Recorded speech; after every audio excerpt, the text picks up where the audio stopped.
Hey, Ron. Okay. This is depressing. It's very depressing. Let me just share this with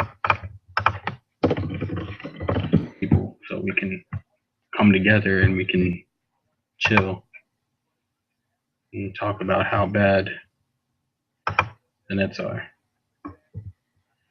How do I? I'm so out of the loop, man. Yes. Okay. How do I share this on Twitter, though? I'm so out of it, man. Okay. Oh, here we go.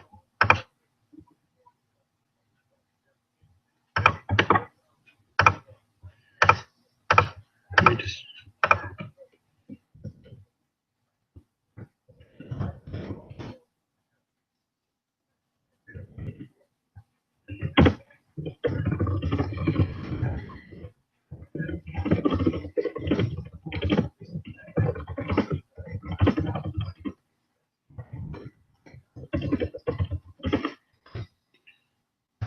That should work. I hope. Yeah, we out here.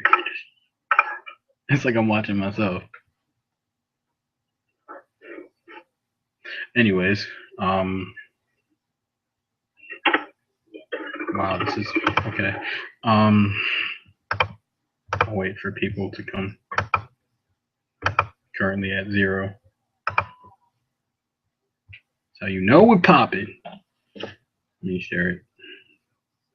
Other means, because if this is successful, we gonna do it big after every game. Um, Hopefully.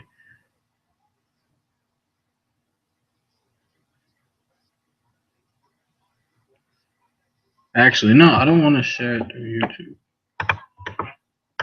Let me share it. Actually, yeah.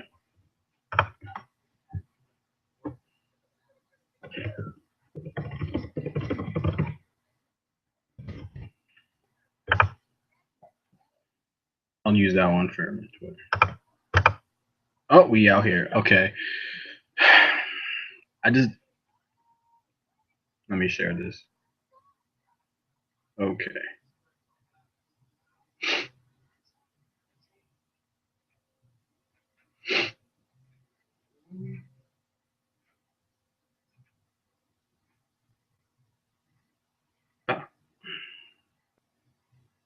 Okay. I tried it on Periscope. I tried broadcasting on Periscope. I didn't really like having to hold my phone and like trying to read off. I can't multitask well. That's what I'm trying to say. So I'm gonna wait maybe like 2, 3 more minutes, see if anybody pops up. Hopefully, yeah, here there's viewers.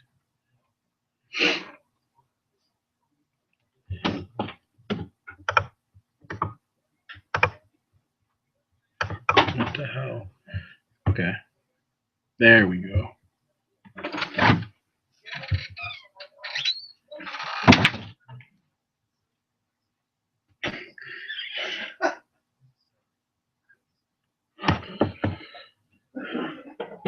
Oh,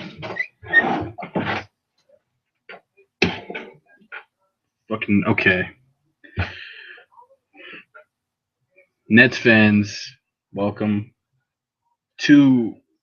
Okay, this is gonna be basically me ranting, and y'all can hop in the chat and do whatever y'all gotta do. But oh man, 95% of the anger in my body right now is directed towards Deron Williams. The other 5% is directed towards the team in general because they had a chance to win this game. They had a chance in both games to win the game. And when the shots mattered, none of them were falling. When they needed a stop, they weren't getting a stop. When they needed motivation, when they needed something to, push them over the hill, nothing happened. And that happened in game one, and that happened tonight. And tonight was a microcosm of the Nets season.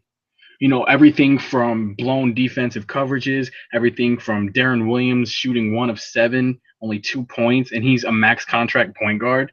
Like, a max contract point guard should not be going 1 of 7 with 2 points. Okay, he had 10 rebounds. He was doing everything he could other than leading the team. He was rebounding, okay. He was assisting, okay. But when the Nets needed Deron Williams to step up, Deron Williams was nowhere to be found.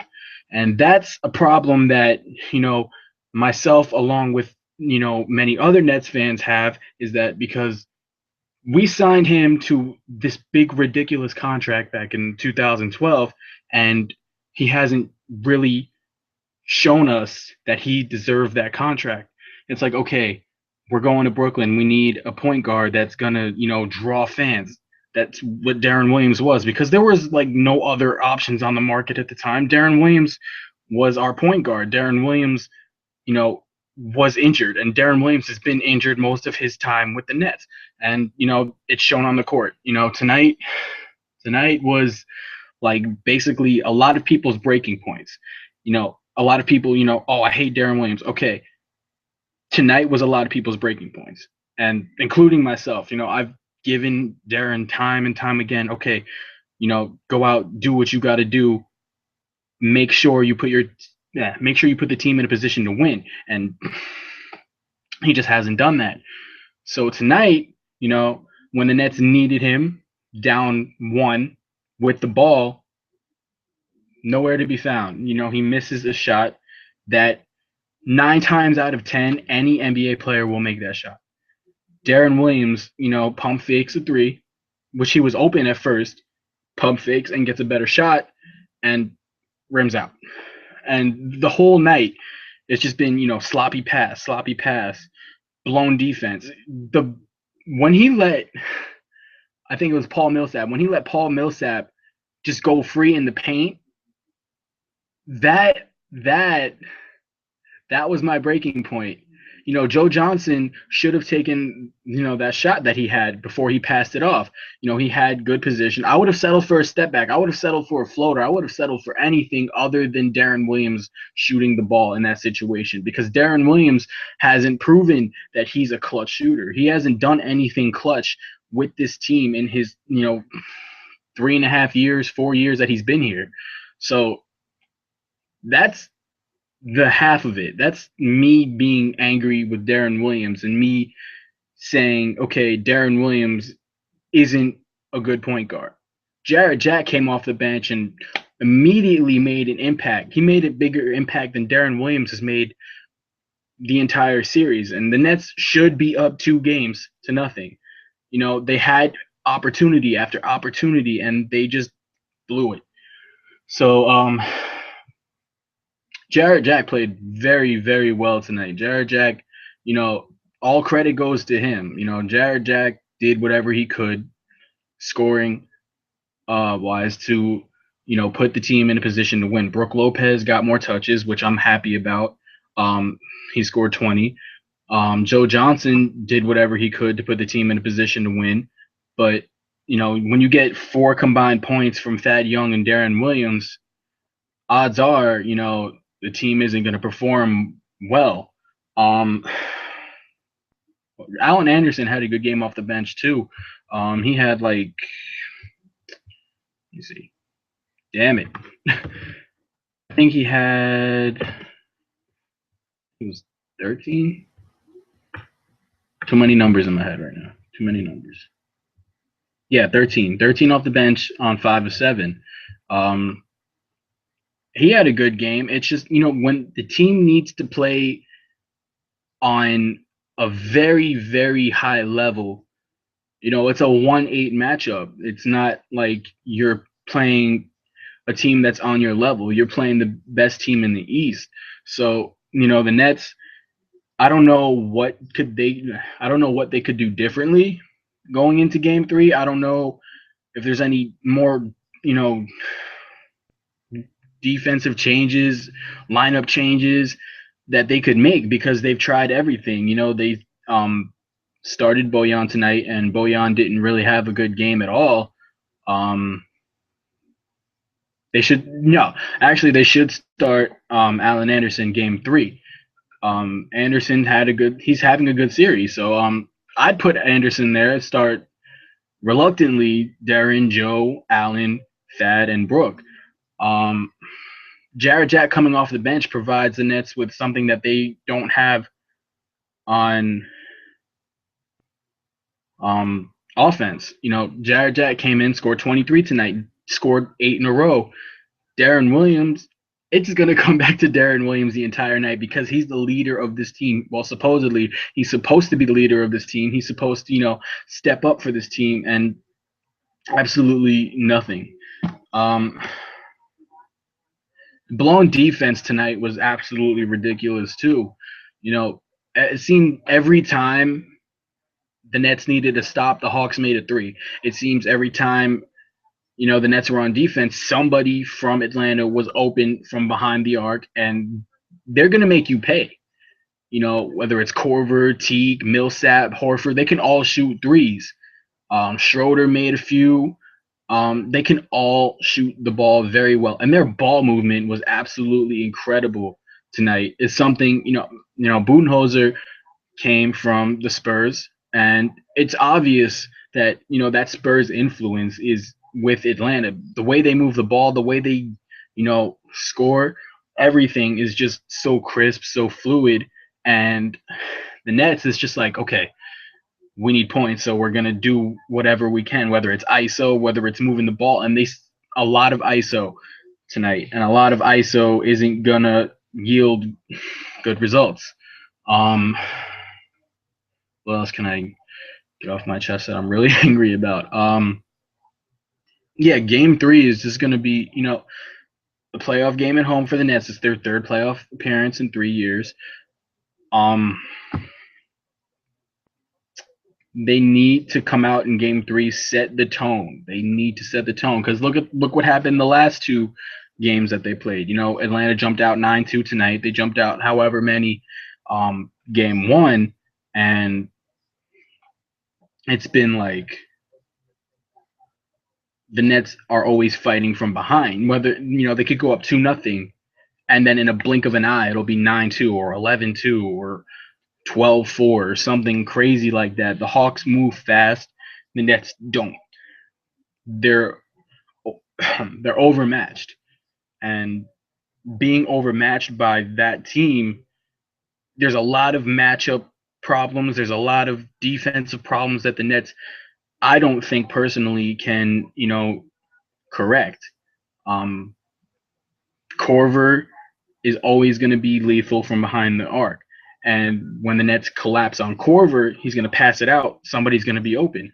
So, and inside, the Nets just get beat on the glass night in and night out by Millsap. Pero Antic is a problem too. God damn, Pero Antic is a problem. He's physical. He's a physical guy. He can, he has perimeter shooting ability, and all the Hawks bigs can give the Nets problems. Whether it's Horford, whether it's Millsap, Antic, whoever, they all give the Nets problems. So correcting that, I don't know if you play Corey Jefferson. I don't know. Brook Lopez has been given his all these 2 games, and, I really don't have any negative criticism for Brook because he's rebounding well, he's defending well, he's scoring, he's doing whatever he can do.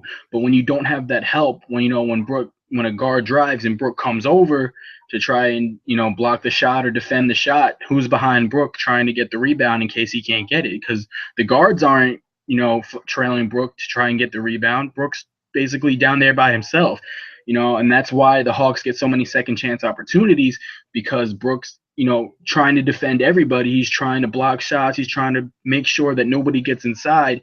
And when he tries to block a shot, when he goes to, defend a player, they miss a shot. Who's going to get there? Because Brook's defending and nobody's back. And transition, the Hawks transition game is wild. The Nets have a problem getting back. They miss a shot. Okay, you have to get back. But sometimes they miss a shot.